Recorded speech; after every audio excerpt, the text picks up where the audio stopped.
So, Chris, I just want to say we're very proud to have you be our first featured member of the month.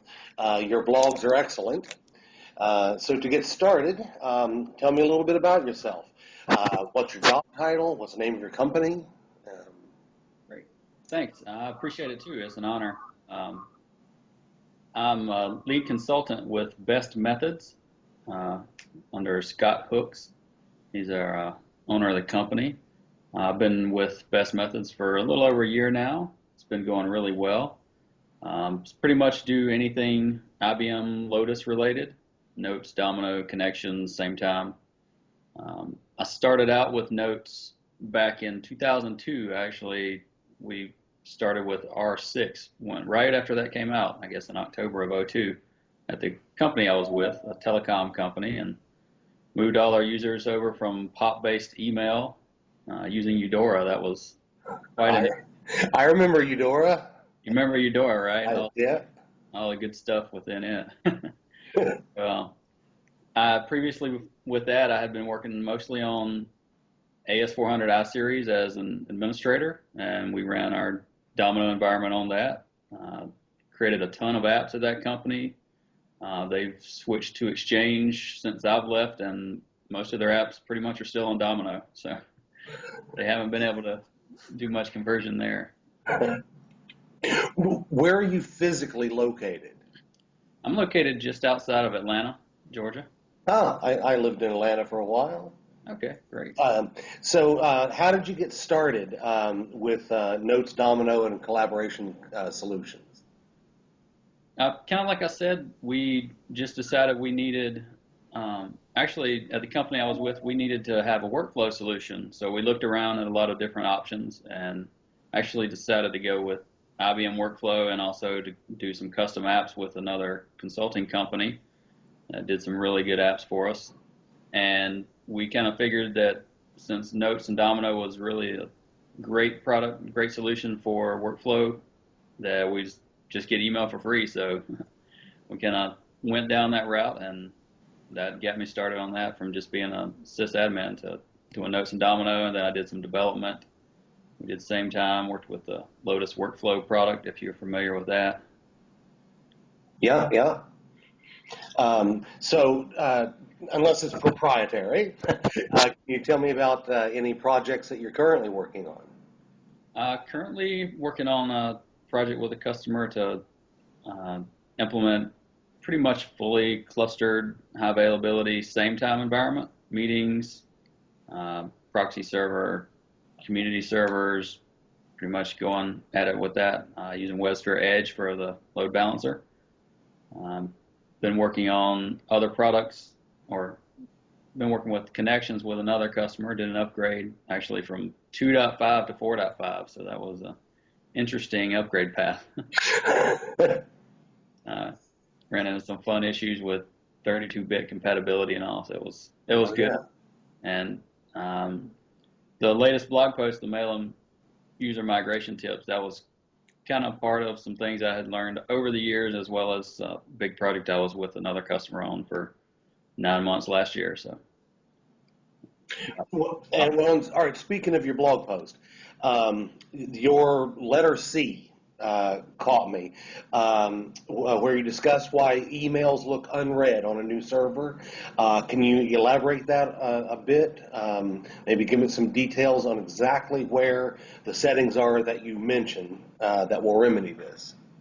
Sure, certainly. That's been a kind of a problem with Notes for as long as I can remember.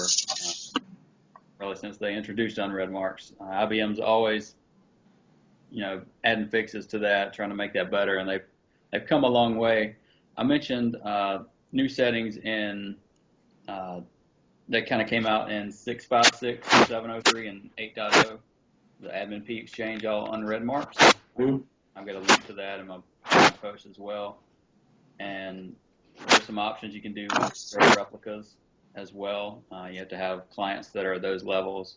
Even with that, I've seen issues with customers that were on 6.56, say, or some 7.0 releases, 7.03 or 7.04, with trying to move their servers to a new platform or different things like that where they still would have unread issues. Basically, unread marks are handled at the client level, and let's say your client crashes and it may not have had a chance to replicate everything up or to actually sync it properly, the unread table with the server when you close the notes client. That's generally when that happens, because it knows that your session's completely over and it kind of does a final sync there. If that's happened, the unread marks could get off. And if you have multiple servers in the mix and you don't have the advanced database property set to exchange unread marks with all servers, or just cluster mates is another option, then that can get off between different servers. And when you move to another server, if you don't do a lot of these things that I mentioned with adding the admin p exchange unread marks and trying to set everything before you start replicating databases to the new server, then you can experience problems as well. Related to the client not syncing the unread table, IBM does have an option for that. That's called replicator sync unread. That kind of came out in the 6.0 range, but I haven't seen a lot about it or a lot of usage around it. Most customers I see don't know about it or aren't aware of its use. But that basically tells the client that when it replicates with the server that it should sync the unreads at the replication event as well, instead of just waiting for the database to be closed completely. Gotcha. All right. Now, I have to be perfectly honest. I've never had to do a migration. So, in your opinion, what is the number one thing that gets overlooked? The one thing that causes the most problems? I think the number one thing is probably just not planning out everything ahead of time, not doing certain things like I posted with making sure the ACL is set properly on all the databases on the server, making sure the sync unread's not set on all the databases. And you can easily do that at the folder level with the Domino Administrator client. And there are some third-party tools as well that provide some of that functionality. But I think just proper planning ahead of time and making sure things are set properly, as I mentioned in my blog post, is going to ensure that the migration is pretty successful. No, that's interesting. I hear a lot of people on various subjects, but the planning. Planning is always the most important bit. Do you have a checklist that you go through, or do you just have it all in your head that you've done it so many times? A lot of it's in my head. I don't necessarily say I would have a checklist. It would be something I would draw up with each customer. We would talk about their environment and see how they're using it. If they have local replicas, then we'll want to add the sync unread. Like I mentioned, replicator sync unread equals 1 to the clients and different things like that. Depending on what we're doing as well, if we're just bringing new users on, say from Exchange into a Notes environment, that type of migration, a lot of what I mentioned isn't necessarily valid in cases like that. This would be more of a, maybe you're bringing on another company, maybe you bought a company and you're merging them into your Notes domain. You want to make sure that when you pull all their data over to your domain that everything's going to be synchronized and replicated properly, and make sure that all the servers in your environment have the rights as well as the necessary admin groups and user groups. Gotcha. Okay. All right, and now it comes time for the most important question of the entire interview. What's your favorite movie and why? Movie.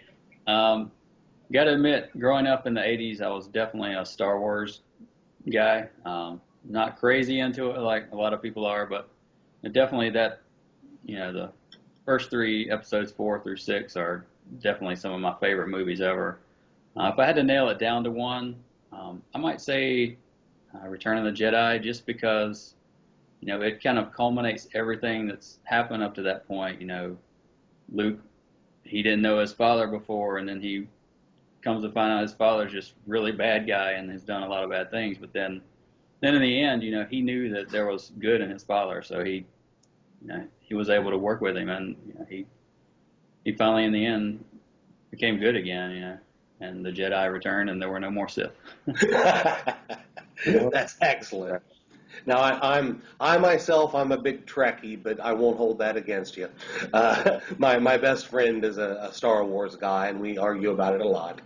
Um, well, Chris, I want to wrap this up. It has been a pleasure talking to you, and would just please keep blogging on the site.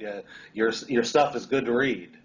Thank you. I appreciate it. I still need to work on my next post. All right, I will talk to you soon. All right. Thanks, Steve. Bye. Bye bye.